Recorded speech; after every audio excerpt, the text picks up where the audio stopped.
ಈಗ ಈಕಿ ಎಷ್ಟು ಕೊಡ್ಬೇಕು ಕಾಟ ಕೊಟ್ಟು ಬಿಟ್ರೆ ಚಲೋ. ಮ್ಯಾಗ ಅತ್ತಿ ಒಂದು ಮ್ಯಾಗ ಆಗೋದಿಲ್ಲ. ನಮ್ಮ ಮಾವನಿದ್ರೆ ಸರ್ಗ ಹಿಡ್ಕೊಂಡು ಅಡ್ಡಾಡ್ತಾನೆ ಮಂಗ್ಯಾನಂತ ಮಾಡ್ಬೇಕು ತಡೀಕಿ. ಏನತ್ಲೇ ಸವಿತಿ ಹಂಗ್ಯಾಕೆ ನೋಡತ್ತಿ ನಾನು? ಏನಾಗೈತೆ? ಅದಕ್ಕೂ ಸಾಕು ಕೊಡ್ಬೇಕು ಗೊತ್ತಾಗೋಲ್ಲ.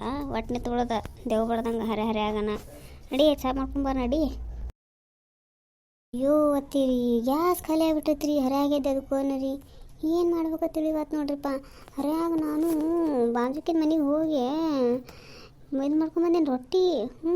ಬಾಜುಕಿನ ಮನೆಗೆ ಹೋಗಿ ರೊಟ್ಟಿ ಬಡ್ಕೊಂಡು ಎಲ್ಲ ಮಾಡ್ಕೊಂಬಂದೇನು ಅಡುಗೆ ಹರ್ಯಾಗ ಹೋಗಿನ. ನೀನು ಹೇಳಿಟ್ಟಿದ್ನ ಏಕಿಗೆ ಹಿಂಗೆ ನಮ್ಮ ಅತ್ತಿ ದೌಡ್ ಎದ್ದು ಹೊಲಕ್ಕೆ ಹೋಕ್ಕಾರ, ನಮ್ಮ ಮಾವನ ಹೋಕ್ಕಾರ, ನನ್ನ ಗಂಡ ಹುಡುಗರೆಲ್ಲ ಹೋಕ್ಕಾರ. ಮತ್ತು ನಮ್ಮ ಮನ್ಯಾಗನೇ ಲೇಟಾಗಿ ಯಾರು ಹೇಳೋರಿಲ್ಲ. ಮತ್ತು ನಂಗೆ ಒಂದಿಟ್ಟು ಹರ್ಯಾಗೆದ್ದು ಗ್ಯಾಸ್ ಕೊಡುವ ಅಂತ ಹೇಳಿದ್ನೆ. ಪಾಪ ಹರ್ಯಾಗೆದ್ದು ಗ್ಯಾಸ್ ಕೊಟ್ಟಿತ್ತದ. ನಾನು ನನ್ನ ಸಾಮಾನೆಲ್ಲ ತೊಗೊಂಡು ಏಕೆ ಅಡುಗೆ ಪಾಣಿಗೆ ಹೋಗಿ ಅಡುಗೆ ಮಾಡ್ಕೊಂಬಂದಿನ. ಸುಳ್ಳಲ್ರಿ ಅತ್ತಿ. ಬೇಕಾದ್ರೆ ಹೋಗಿ ಗ್ಯಾಸ್ ಚೆಕ್ ಮಾಡಿರಿ ನೀವು. ಹೇಳ್ತೆ ಹೌದು ಗ್ಯಾಸ್ ಖಾಲಿ ಆಯ್ತು. ಹಂಗೆ ಹಂಗಲೇ ಮೊನ್ನೇನೇನೋ ತೊಗೊಂಡಂಗಿತ್ತಲ್ಲ ಸಿಲಿಂಡ್ರ್. ಅಯ್ಯೋ ಏನೋ ಗೊತ್ತಿಲ್ಲ ನೋಡ್ರಿ ಅತ್ತಿ. ನಾನು ಮಧ್ಯಾಹ್ನ ಅತ್ತಿ ಹೊಲಕ್ಕೆ ಊಟಕ್ಕೆ ತೊಗೊಂಡು ಹೋಗ್ತೇನಲ್ಲ.